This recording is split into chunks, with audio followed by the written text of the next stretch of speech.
Okay guys, so let's make sure this is all squared up and good to go. I'm on my fourth square, and remember, if you are working on an 8 by 10 piece of paper, my piece of paper is 1 8 by 10, 2 8 by 10, so 1/2, 2/2. So if you want to just take one piece of paper and fold it in half, that's okay. I've got here my blue pen out, and this is my way of simulating light pencil. So if I were to use light pencil, which I did in some other demos, it wouldn't show up on camera. So I use this blue, which kind of shows up, but you can see better than maybe you'd be able to see pencil. And then I go over it with black. Traditionally, artists used to work, if you were in print and advertising in the pre-computer-assisted drawing days, you'd use a pen called non-photo blue, and you do all your line work, it's kind of like in math. Math teachers tell you to show their math. Well, artists do that too. But you would do all your line work in blue, and then whatever you wanted to keep, you'd go over in a black, and the blue wouldn't show up when you photographed it because it was called non-photo blue. So what are we going to do? We are going to make some Flubbermen. So I don't know if you guys are familiar with the movie Flubber. It's about a wacky scientist who he creates this like special goo that's like super bouncy, and it's a riot. So anyways. A Flubberman starts like this. It could be a Flubber avocado. So maybe you draw an avocado outline-y shape like this. All right. And after you draw that shape, you are going to you're going to try to dissect it, or bisect it. You're going to cut it in two. All right, that is my major axis. And then you're going to go back in and you're going to add contour ellipses. All right, ghost once, draw once. I like a slight overlap.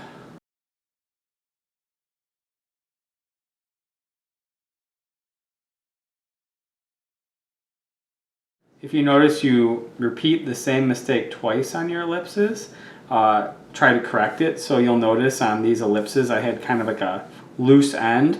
I didn't perfect it, but I did get it a little bit better. Maybe if I'm a little more careful in my ghosting stage of the ellipse, I can get a better, yeah, all right. Just to kind of prove to you guys, I'm doing this on paper because I don't want you to think that I went all Hollywood now that I got my Y Intuos, which you guys saw the predictive ellipse tool, and it's pretty intense. So what you're going to do next is we have so much information here. It almost looks like this is like an avocado that has been drawn in glass. So what we're going to do is we're going to go over and we're going to kind of highlight or darken the part of it that we want to tell the viewer is most important. So do you see how I'm copying first contour, or I'm not copying, but I'm darkening first contour, and then I'm kind of blending the first contour into the second contour. Our ellipses in this drawing are describing how our eye moves over the object, and the avocado shape I drew describes how our eye should move around the object. And what we're doing is we are unifying those two ideas.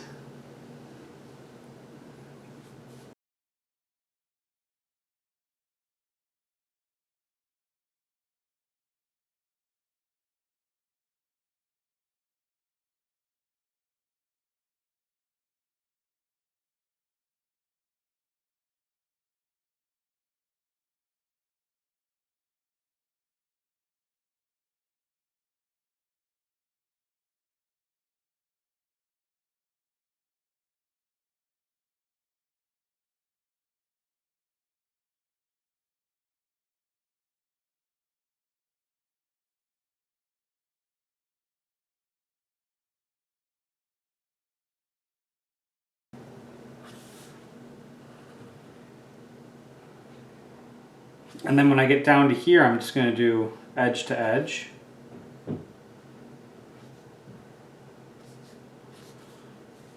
Let's sneak another contour ellipse in here. There we go. And with the contour ellipses in, all I have left to do is to organize the information for my viewer. So I'm going to go back in with my pen, and I'm going to decide to start unifying the first and second contours so that this becomes one beautiful drawing. And if you were my painting professor at Beloit College right now, you'd be saying, and truly the sum is greater than the whole, or the whole is greater than the sum of the parts. That's what he said. So it's kind of an interesting theory. It's called Gestalt theory. The idea being that, you know, the whole, which is all the parts put together, is greater than the value of each part measured individually. And then, like, so you could have a bunch of car parts, but they're no good unless they're assembled correctly. Once you've done the tooth, feel free to attempt, finally, the big moment, the flubber guy. So they start out with like this like kind of starfishy shape. And if you're having trouble with it, don't worry. And what you're going to do is you're going to kind of establish a center, and then each line divides into that center. So it's like we're giving him like a very, very, very simple skeleton. And then after that skeleton is built, we're going to give him maybe some of the muscle.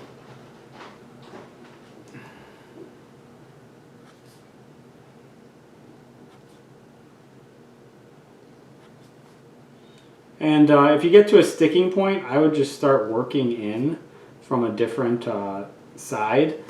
Sometimes this can be confusing, so I like to work from out to in.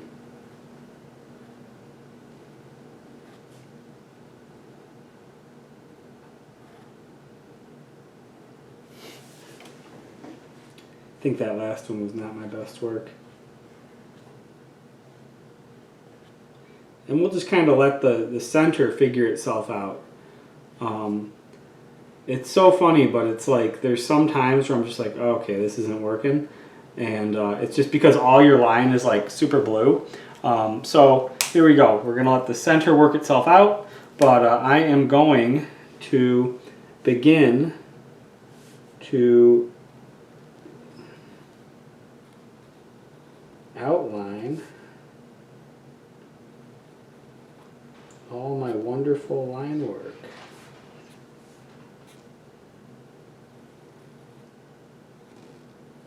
I'm sneaking a line in here.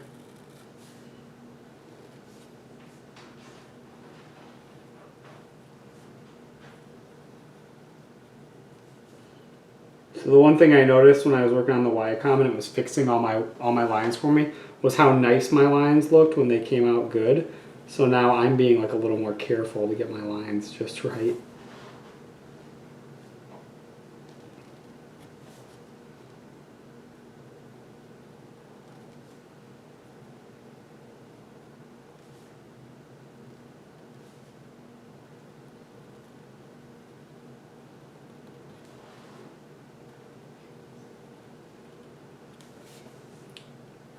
If I notice a mistake on the blue, I don't copy it, I like fix it.